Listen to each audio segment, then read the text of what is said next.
নমস্কাৰ। কবিতাৰ শিৰোনাম ধৰ্ম নিৰপেক্ষ বৰষুণ জাকৰ কথা। মোৰ নিজাকৈ এটা সৰু কোঠা আছে। মোৰ চিন্তাবোৰ জিৰাবলৈ এখন বিচনা আছে। এমূৰত জাপি থোৱা আছে উদ্ধত মোৰ মানসিক কচৰতৰ এজাক কেঁচা ফচল। মোৰ কোঠাটো সৰু। মোক শুবলৈ নিদিয়া কিতাপবোৰ, মোক সাৰে ৰখা পুৰণি গানৰ ৰেকৰ্ডবোৰ আৰু হাতোন নথকা শাল কাঠৰ চকী এখন। আচলতে কোঠা এটা দিয়া বহুত বস্তু। এদিন বদেলৈৰে সেইখন চকীত বহি এইদৰেই কৈছিল। চকীখনত এদিন বুদ্ধ বহিছিল। কপিলা বস্তুৰ কথাৰে জমি উঠিছিল আমাৰ আড্ডা।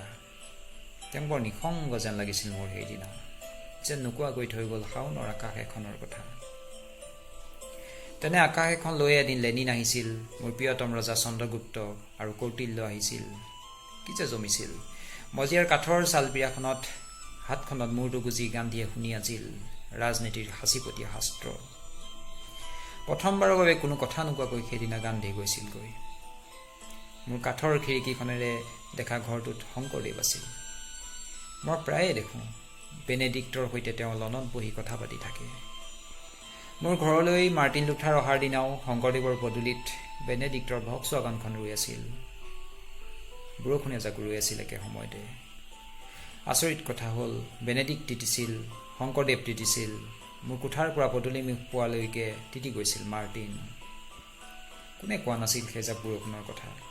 লেনিন, কৌটিল্য, গান্ধী, আনকি বুদ্ধয়ো। অথচ মই কোঠাৰ পৰা ওলায়ে পৰিচিত ছাতিটোৰে ঢাকি লওঁ নিজকে।